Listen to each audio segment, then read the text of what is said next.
Hello, हाय सभी को राम राम, राधे राधे। आप सभी को आपके अपने यूट्यूब चैनल जान की क्लासेस पर सभी का दिल से बहुत बहुत स्वागत है। तो चलिए, आज की सेशन है आपके लिए बहुत ही महत्वपूर्ण होने वाला है। आपका 6th स्टैंडर्ड एनसीईआरटी सीरीज ख़त्म हो चुका है। आपका 7th स्टैंडर्ड जो कि आपका समांतर रिलेशन जो है उसमें से क्वेश्चन बनाकर आपके लिए पीपीटी लेकर आए हैं। तो बहुत ही महत्वपूर्ण है, वीडियो एंड तक देखिएगा। मर्जी हो तो लाइक करिए, शेयर करिए, ना मर्जी हो तो भी देखिए, क्योंकि बहुत ही महत्वपूर्ण सीटेट बहुत ही कम लोग क्वालिफाई कर पाते हैं। आप लोग के लिए एक एक टॉपिक बहुत ही महत्वपूर्ण होने वाला है। एनसीईआरटी तो बुक कोई भी पढ़ लेगा, लेकिन उसमें से क्वेश्चन बनते कहाँ से आते हैं, तो बहुत मेहनत लगती है। तो प्लीज़ वीडियो को एंड तक आपके लिए बनाते हैं, तो ज़रूर देखिएगा। बहुत ही हेल्पफुल वीडियो आप लोग के लिए रहेगा। आइए आज की सेशन की शुरुआत करते हैं। आई होप कि आप सभी लोग बढ़िया होंगे, मस्त होंगे। सभी को मेरा राम राम, राधे राधे। तो चलिए बिना देर के आज की सेशन की शुरुआत करते हैं। आइए, फर्स्ट क्वेश्चन आपकी स्क्रीन पर है। निम्नलिखित कथनों पर विचार कीजिए। संविधान में उल्लेखित समानता के अधिकार के अनुसार कानून सभी समान हैं, अर्थात प्रत्येक व्यक्ति यानी देश के राष्ट्रपति से लेकर कामगारों, नौकरों तक सभी को समान कानून का पालन करना है। सेकेंड ऑप्शन है, किसी भी व्यक्ति के साथ उसके धर्म, जाति, वंश, जन्म स्थान और लिंग के आधार पर विभेद नहीं किया जा सकता। फर्स्ट ऑप्शन है केवल 1, सेकेंड ऑप्शन केवल 2, थर्ड ऑप्शन के 1 2 दोनों, फोर्थ ऑप्शन है ना तो 1 ना ही 2। क्या आपसे पूछ रहा है? देखिए कि संविधान में उल्लेखित समानता के अधिकार के अनुसार कानूनन सभी समान हैं, अर्थात प्रत्येक व्यक्ति यानी देश के राष्ट्रपति से लेकर कामगारों, नौकरों तक सभी को समान कानून का पालन करना है। बिल्कुल सही आंसर है, बिल्कुल सही टॉपिक है। किसी भी व्यक्ति के साथ उसके धर्म, जाति, वंश, जन्म स्थान और लिंग के आधार पर विभेद नहीं किया जा सकता है। बिल्कुल सही है, आपका राइट आंसर होगा सी। आइए देखते हैं, आपका व्याख्या है। संविधान में उल्लेखित समानता के अधिकार के अनुसार कानूनन सभी समान है, अर्थात प्रत्येक व्यक्ति यानी देश के राष्ट्रपति से लेकर कामगारों, नौकरों तक सभी को समान कानून का पालन करना है। किसी भी व्यक्ति के साथ उसके धर्म, जाति, वंश, जन्म स्थान और लिंग के आधार पर विभेद नहीं किया जा सकता। बिल्कुल सही आंसर, बिल्कुल सही आंसर है। तो चलिए नेक्स्ट टॉपिक देखते हैं। नेक्स्ट क्वेश्चन आपकी स्क्रीन पर है। निम्नलिखित कथनों पर विचार कीजिए। बार बार बोल रही हूँ, बहुत ही महत्वपूर्ण है, आप लोग के लिए ही बोल रही हूँ, तो वीडियो एंड तक देखिएगा। चलिए, स्कूल में दोपहर का भोजन देने की योजना सर्वप्रथम आंध्र प्रदेश राज्य में आरंभ की गई थी। 2001 में उच्चतम न्यायालय ने सभी राज्य सरकारों को इसे अपने अपने राज्य स्कूलों में 6 माह के अंदर आरंभ करने के निर्देश जारी किए। उपर्युक्त में से कौन सा कथन सत्य है? केवल 1, केवल 2, 1 और 2 दोनों, ना तो 1 ना ही 2। आपका सबसे पहले तो यही गलत है कि स्कूल में दोपहर का भोजन देने की योजना सर्वप्रथम आंध्र प्रदेश, बिल्कुल नहीं। जिसने पढ़ा होगा एनसीईआरटी उसको पता होगा कि तमिलनाडु है। तमिल में आपका सबसे पहले शुरू हुआ था, तमिल में। और 2001 में उच्चतम न्यायालय ने सभी राज्य सरकारों को इसे अपने राज्यों को स्कूल में 6 माह के अंदर आरंभ करने के निर्देश जारी किए। बिल्कुल सही आंसर है। तो आपका 1 और केवल 2 सही है, 1 गलत है। आपका आंध्र प्रदेश नहीं होगा, आपका राइट आंसर है केवल 2। आइए नेक्स्ट क्वेश्चन देखते हैं। देखिए, आपका व्याख्या है कि स्कूल में दोपहर का भोजन देने की योजना सर्वप्रथम तमिलनाडु में शुरू की गई। इस कार्यक्रम की काफ़ी सकारात्मक प्रभाव दिखाई दिए। इस कार्यक्रम से जातिगत पूर्वाग्रहों को कम करने में काफ़ी सहायता मिली, क्योंकि स्कूल में उच्च निम्न जाति के बच्चे साथ में भोजन करते हैं। इस कार्यक्रम ने उन्हें उन निर्धन विद्यार्थियों को भूख मिटाने में सहायता की है जो प्रायः खाली पेट स्कूल आते हैं। मध्याह्न भोजन कार्यक्रम ने स्कूल में निर्धन बच्चों का प्रवेश व उनकी परिस्थिति भी बढ़ा दी है। बार बार बोल रही हूँ कि बहुत इम्पोर्टेंट है, बहुत ही आप लोग के लिए। अगर आप लोग चाहते हैं कि फर्स्ट अटेम्प्ट में मेरा सीटेट निकल जाए तो वीडियो एंड तक देखिएगा। एक एक टॉपिक आपके लिए बहुत महत्वपूर्ण होने वाला है। आइए नेक्स्ट टॉपिक देखते हैं।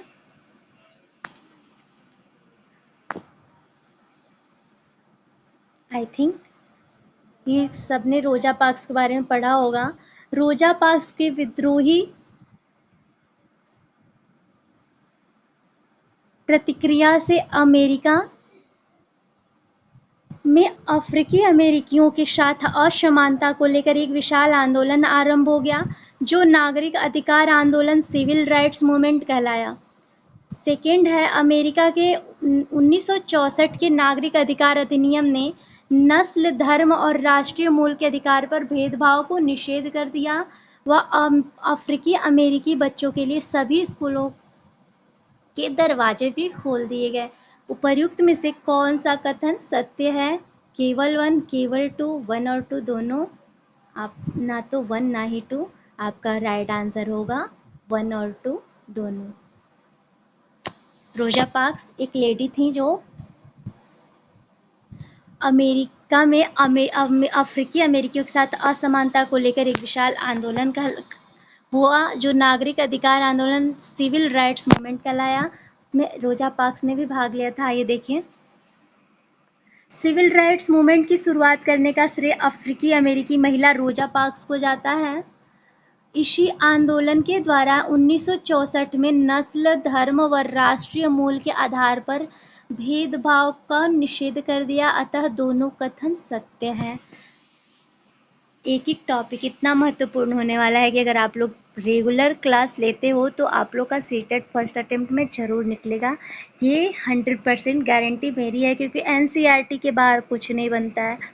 आइए निम्नलिखित कथनों पर विचार कीजिए। फर्स्ट ऑप्शन है स्वास्थ्य का अधिकार अधिनियम। आपका नेक्स्ट क्वेश्चन आपकी स्क्रीन पर है। स्वास्थ्य का अधिकार मौलिक अधिकारों का भाग नहीं है। यही कारण है कि स्वास्थ्य सुविधाओं सभी के लिए समान रूप से उपलब्ध नहीं है। स्वच्छ पेयजल की आपूर्ति न होने के कारण जल जनित संक्रमित बीमारियों से लोग अधिक पीड़ित हैं। उपर्युक्त में से कौन सा कथन असत्य है पूछ रहा है। तो केवल 1, केवल 2, 1 और 2 दोनों। ना तो 1 ना ही 2 आपका राइट आंसर होगा। स्वास्थ्य का अधिकार मौलिक अधिकारों का भाग नहीं है। यही कारण है कि स्वास्थ्य सुविधाएं सभी के लिए समान रूप से उपलब्ध नहीं है। बिल्कुल गलत है और यही ऑप्शन आपका सही है। आइए, स्वास्थ्य का अधिकार हमारा मौलिक अधिकार है, बावजूद इसके सभी को समान स्वास्थ्य सुविधाएं उपलब्ध नहीं है। स्वास्थ्य के अधिकार को जीवन का अधिकार अनुच्छेद 21 के अंतर्गत सम्मिलित माना गया है। स्वच्छ पेयजल की आपूर्ति न होने के कारण जल जनित संक्रमित बीमारियों से लोग अधिक पीड़ित हैं और अशुद्ध पानी के सेवन से संक्रमित बीमारियां जैसे हैजा, पेट के कीड़े और हेपेटाइटिस इत्यादि हो जाती हैं। संक्रमित बीमारियों में से ज़्यादातर बीमारियां अशुद्ध जल के सेवन से होती हैं। बार बार बोल रही हूँ, एक एक टॉपिक बहुत ही महत्वपूर्ण है, तो वीडियो एंड तक बने रहिएगा वीडियो में। तो चलिए नेक्स्ट टॉपिक देखते हैं। भारत के संदर्भ में निम्नलिखित तथ्यों पर विचार कीजिए। भारत में दुनिया के सर्वाधिक चिकित्सकीय महाविद्यालय हैं और यहाँ सबसे अधिक डॉक्टर तैयार किए जाते हैं। भारत विश्व की दवाइयाँ निर्मित करने वाला चौथा बड़ा देश है और यहाँ से भारी मात्रा में दवाइयों का निर्यात होता है। उपर्युक्त में से कौन सा कथन सत्य है? केवल 1, केवल 2, 1 और 2 दोनों। ना तो 1 ना ही 2। तो ये बात बिल्कुल सही है कि भारत दुनिया के सर्वाधिक चिकित्सकीय महाविद्यालय हैं। यहाँ सबसे अधिक डॉक्टर तैयार किए जाते हैं। भारत विश्व की दवाइयाँ निर्मित करने वाला चौथा बड़ा देश भी है। यहाँ से भारी मात्रा में दवाइयों का निर्यात होता है। तो राइट आंसर होगा 1 और 2 दोनों। संसार में भारत में सबसे अधिक चिकित्सक महाविद्यालय व सबसे अधिक डॉक्टर होने के बावजूद देश में ऐसी स्थिति है। इसका मुख्य कारण यह है कि अधिकांश डॉक्टर शहरों में हैं और ग्रामीणों जनसंख्या को डॉक्टरों तक पहुंचने के लिए लंबी दूरी तय करनी पड़ती है। ग्रामीण क्षेत्रों में डॉक्टरों की संख्या अपेक्षाकृत बहुत कम है। वे बड़े डॉक्टरों की संख्या काफ़ी कम है। दवाइयों के बड़े निर्माता और निर्यातक होने के बावजूद यहाँ दवाइयों की कीमत अधिक है, जिसके कारण इनकी प्रत्येक नागरिक तक पहुँच मुश्किल होती है। इसी वजह से अत्यधिक मौतें होती हैं हमारे इंडिया में, यही कारण है। आइए नेक्स्ट टॉपिक देखते हैं। निम्नलिखित कथनों पर विचार कीजिए। हमारे संविधान के अनुसार लोगों के हित सुनिश्चित करना और सबको स्वास्थ्य सेवाएं प्रदान करना सरकार का प्राथमिक कर्तव्य है। सेकेंड ऑप्शन है, सरकार कर से प्राप्त धन का उपयोग सार्वजनिक सुविधाएं प्रदान करने में नहीं कर सकती है। फर्स्ट ऑप्शन केवल 1, सेकेंड केवल 2, ना तो 1 और 2 दोनों, ना तो 1 ना ही 2। आपका राइट आंसर होगा केवल 1। आइए नेक्स्ट टॉपिक देखते हैं। आपका व्याख्या है कि हमारे संविधान के अनुसार लोगों के हित सुनिश्चित करना, सबको स्वास्थ्य सेवाएं प्रदान करना सरकार का प्राथमिक कर्तव्य है। जनता द्वारा जितने करों का भुगतान सरकार को किया जाता है, उसे सरकार द्वारा चिकित्सा सुविधा, प्रतिरक्षा, पुलिस, न्यायिक व्यवस्था इतने का सुविधान किया गया है हमारे सिविल राइट्स में। आइए नेक्स्ट क्वेश्चन देखते हैं। नेक्स्ट क्वेश्चन आपके स्क्रीन पर है। राज्यों में विधायक जनता का प्रतिनिधित्व करते हैं। आपका नेक्स्ट क्वेश्चन आपके स्क्रीन पर है। निम्नलिखित कथनों पर विचार कीजिए। राज्यों में विधायक जनता का प्रतिनिधित्व करते हैं। भारत में प्रत्येक राज्य में विधानसभा है। उपयुक्त में से कौन से कथन असत्य हैं? केवल 1, केवल 2, 1 और 2 दोनों, और ना तो 1 ना ही 2। तो आपका यही कथन जो है यही गलत है। पूछना चाहिए इसको कौन सा सत्य है। आपका दोनों ऑप्शन सत्य है।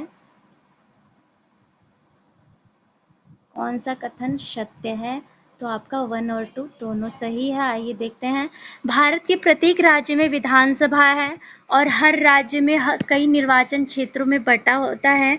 हर निर्वाचन क्षेत्र से जनता एक प्रतिनिधि चुनती है, जो विधानसभा का सदस्य अर्थात विधायक बन जाता है और अपने क्षेत्र की जनता का प्रतिनिधित्व करता है। विधायक को MLA, member of legislative assembly भी कहा जाता है। अतः दोनों कथन आपका सत्य है। तो आपका यहीं पे टाइपिंग में मिस्टेक हुई थी, यहाँ असत्य नहीं सत्य है।